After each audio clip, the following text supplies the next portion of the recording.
పూసలార్ అనే ఒక గొప్ప శివభక్తుని కథ తెలుసుకుందాము. పూసలార్ అనే సాధువు ఎంతో పేదరికంలో ఉండేవాడు.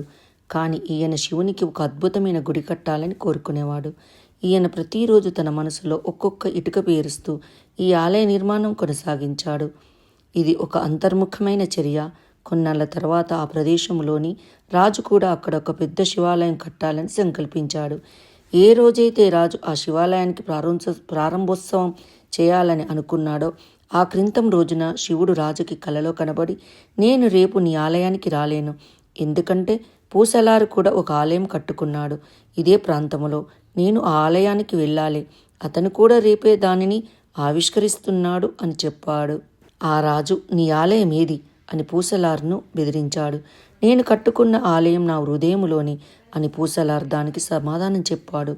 రాజు ఎంతో భయంతో నిద్రలేచాడు. ఈయన ఈ ఆలయ నిర్మాణానికి ఎన్ని సంవత్సరాలుగానో ఎంతో కష్టపడ్డాడు, ఎంతో డబ్బు వెచ్చించాడు, ఎంతో శ్రమపడ్డాడు.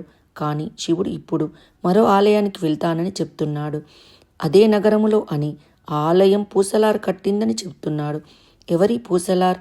నాకు తెలియని ఆలయం ఏమిటి? ఆయన ఆశ్చర్యపోయాడు. పూసలార్ ఎవరో కనుక రమ్మని ఆయన తన సైన్యాన్ని పంపించారు. వారు ఒక పేద గుడిసెలో పూసలార్ను చూశారు. ఆ రాజు, నీ ఆలయం ఏది అని పూసలార్ను బెదిరించారు.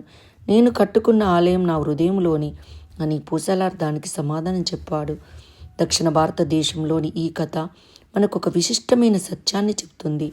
అదేమిటంటే, భక్తి పారవశ్యంగా పొంగి పొర్లినప్పుడు దివ్యత్వం అనేది తానుగా వచ్చి మీకు సహకరిస్తుంది. మానవత్వం, దివ్యత్వం అనేవి రెండు వేర్వేరు కాదు. ఇక్కడ కవి బసవన్న ఒక అద్భుతమైన వాక్యాన్ని రాస్తారు. కదిలే ఆలయాలే ఎప్పటికీ ఉండేవి అని.